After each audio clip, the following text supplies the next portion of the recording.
because of Halloween.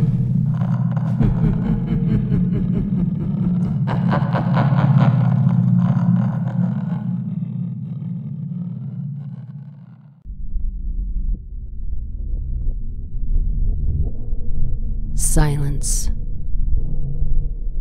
Try this. Turn off the music. Turn off the TV. If you have to. Turn off the computer. Then go to another room and sit.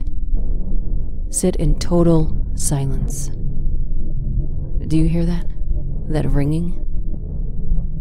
People say it's your brain making up a sound to explain the silence. People lied. I can't tell you what is making that sound. But whatever it is, you don't want to meet it. It's trying to break through, trying to force its way onto our plane of existence. Now try this. Repeat the first steps. Turn everything off. Only this time, turn the lights off too.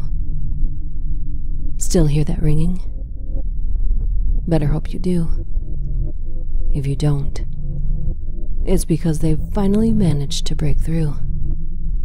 And no amount of running will save you. In hot water. I've been in the shower for hours now, and I have yet to run out of hot water.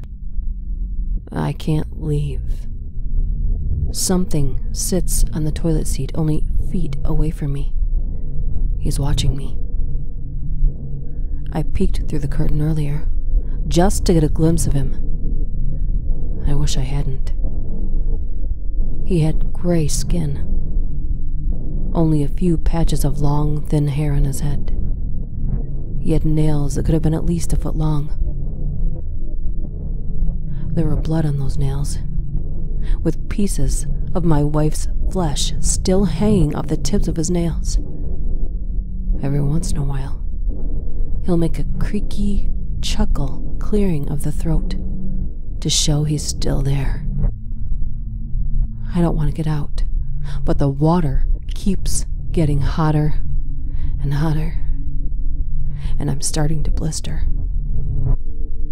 I stand there with the boiling water hitting my back, and I wondered how much longer I can take this. 4:03. It was 4:03 in the morning, and I woke up screaming. It was my dream. In my dream, I watched everyone I ever knew or loved be killed by the creature. It had a short, fat body and long, slender arms, which ended with claws that looked more like swords than claws. Its eyes were slits that glowed red in the darkness, and its teeth were like horns, sharp like steak knives. It looked at me before it killed them, and laughed each time before it ripped apart my loved ones with its sharp claws. How had it found us? It tricked me into letting it into my home, by mimicking the voice of my father. It couldn't come in without permission, it told me after it ripped out my mother's heart. The dream ended with the creature laughing its evil cackle and slowly walking toward me, dragging its claws on the floor. I screamed and sat up. I was in my room, in my bed, safe. 4:03, I heard a knock at the door, and I froze instantly. "Tommy, I heard you screaming. Are you all right?" I heard my mother say. "What a relief, Mom's here." "I'm fine, Mom. Just had a bad dream," I replied, the relief washing over me. "Okay, honey. I got you a glass of water. Do you want it?" Mom said. "Sure, come in," I said. And as those words left my mouth, I remembered that it was September, and I had moved back into my college dorm 3 weeks ago. An apple a day keeps the doctor away. Have you ever heard the expression, an apple a day keeps the doctor away? Most assume, with no reason to think otherwise, that it is simply an easy-to-remember rhyme that stresses the importance of eating healthily to young children. But the saying did not originate as a harmless reminder. It was born in a frontier town in the early years of the gold rush, where food was scarce and money was even scarcer. One August, when a bad drought had struck the region, a series of bloody killings swept through the town.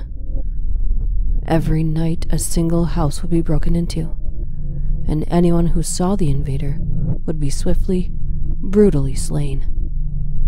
Nothing was ever stolen, with the exception of a few scraps of food. After 2 weeks of this, the local grocer sent out a few apples and a glass of milk in the town square overnight.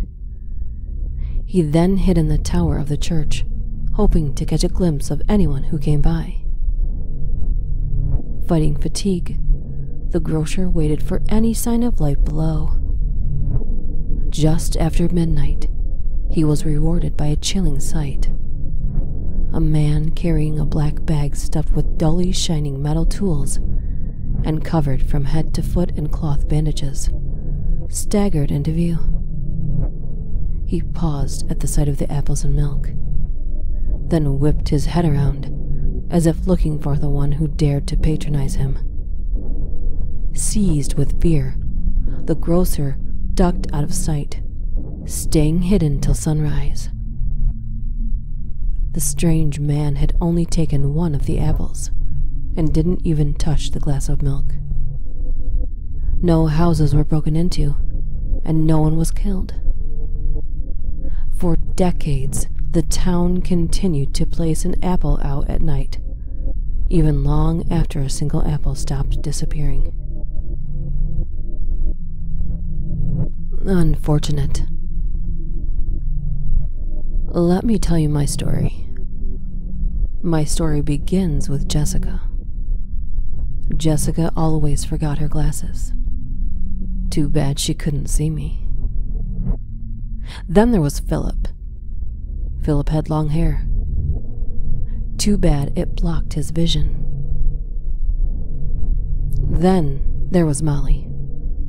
Molly never checked underneath the bed. Poor Molly. Then there was you. You never did anything wrong. You were just too focused on your screen. Too focused to see that I was right behind you.